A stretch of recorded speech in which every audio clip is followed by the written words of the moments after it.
All right, man. Born Errol Spence Jr. and Terrence Crawford. Why not? Seems to be the trending topic of the day, topic of the hour, topic of the closing out of the year, and a lot of misinformation out there. A lot of assumptions, misconceptions. A lot of, and quite frankly, there's a lot of people just flat out telling lies. Whether they're doing so intentionally or whether they just don't care because they know they have an audience that's gonna listen to their nonsense. But either way it goes, I gotta, I'm gonna do what I do, man. I'm gonna call out the nonsense, you know what I'm saying? And I'm gonna do other videos. I'm gonna big up the fight and talk about, what I think of the fight and what I want to see. But this one isn't that.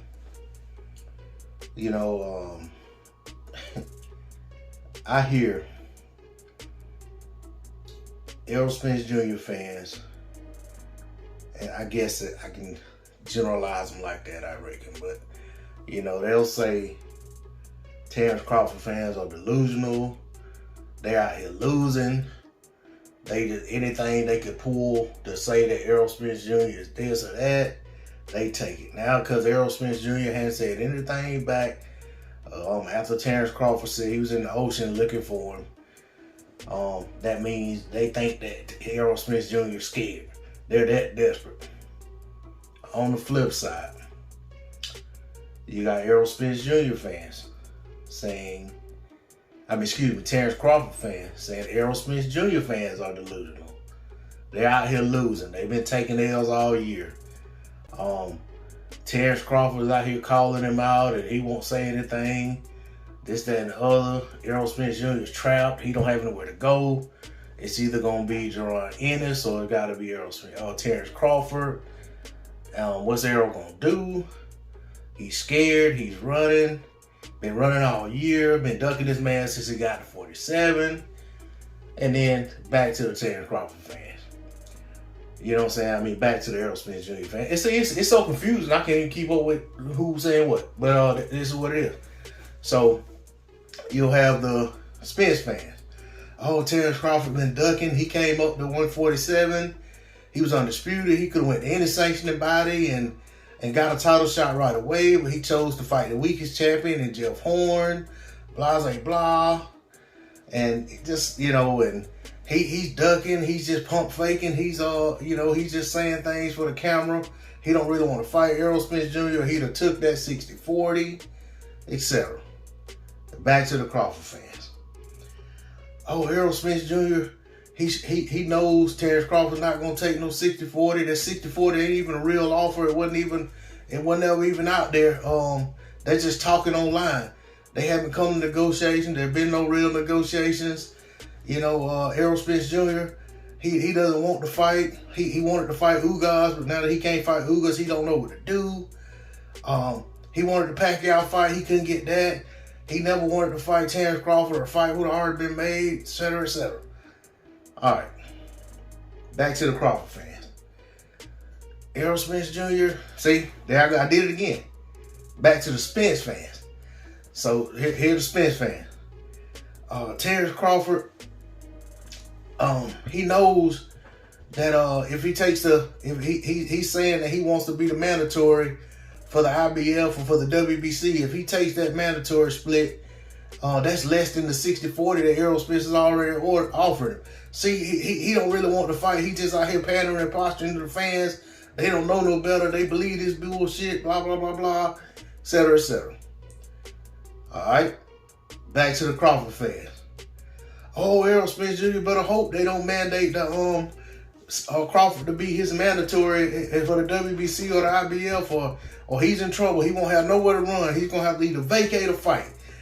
These guys, man, I'm telling you, these Spence fans, they on life support. They on edge.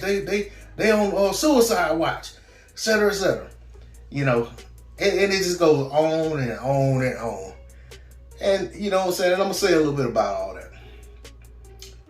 Some of the stuff that's said, sometimes some of the most outlandish exaggerations have a little bit of truth in them. Sometimes the most believable statements have a little bit of lie in them. Sometimes you just have outright lies. Sometimes you have some actual facts.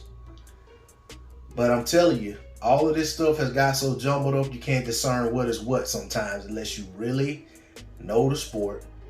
You really know the rules of these sanctioning bodies. You really follow what goes on intently, which I can tell you, I don't even do that. I don't do that. I don't have no alert set on my phone to know when Errol Spence Jr. or Terrence Crawford goes live or post something or tweet something or whatever. Most time I hear about this stuff, it's somebody's video online, somebody make a post, or it's way days later. And that's why a lot of times I don't even speak on it. But at the same time, some of the stuff I don't speak on because I don't feel like it's worth giving my energy.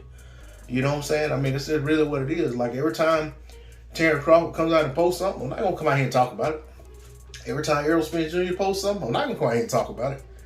I want to hear that they're in negotiations. You know what I'm saying? That they're trying to make the fight. I don't need to know the particulars of it. I don't need to know anything. If they say they got a deadline to make the fight, that's intriguing information for me. I know that by a certain date, I should know one way or the other if we're getting a fight. You know, I don't want to sit around waiting on one of these sanctioning bodies to order something saying that, you know, well, it will be Spence because Bud just fought his mandatory. That he had X amount of days to make a fight with somebody else. Because, you know, that's where things are with the sanctioning body. You know, I don't want that to be the case. But in reality, we could find ourselves there if something don't shake soon. But as far as the Jaron Ennis being the mandatory, I don't think it's just gonna pop up like that. I think Boots will have to probably fight the eliminator before he just pops into that mandatory position. And if Cody Crowley wants to push forward, because a lot of times those mandatories, you got to look at it. It's not just about where a person is in the rankings. It matters to an extent, but it's not just being the number one guy. Sometimes it's about who puts in the paperwork to try to become the mandatory. And then they'll ask the guys above them, are they trying to become the mandatory? Sometimes the sanctioning body goes down the list and asks, you know, we're getting ready to make a mandatory. Are you interested? They go to the next person, go to the next person, go to the next person, whatever. If nobody's pushing for the mandatory, the number 5 guy can put in the paperwork saying he wants to become the mandatory, and then they'll have to vet that and see if it's doable. But I don't expect, this is just my opinion, I could be totally wrong, but I don't expect the IBF to make Boots in as the mandatory just off the strength of Abdul-Karoff or whatever, however you say his name, losing. I just don't see that. No more than I see them making Crawley the mandatory because he beat Abdul-Karoff. But you know, that's just the way I see it. Could be totally wrong, but we'll see how all this shakes out. You know, to the two fan bases or the fanatics of the fans, whatever you want, other two fighters. Just hope for the fight to happen. There's a lot of this stuff is just, you know what I'm saying, it's funny at times. Sometimes it's silly. Sometimes it's sad. You know what I'm saying? I'm just being honest. Let's hope for the fight. Let's push for the fight. That's all I got on the 304 boxing.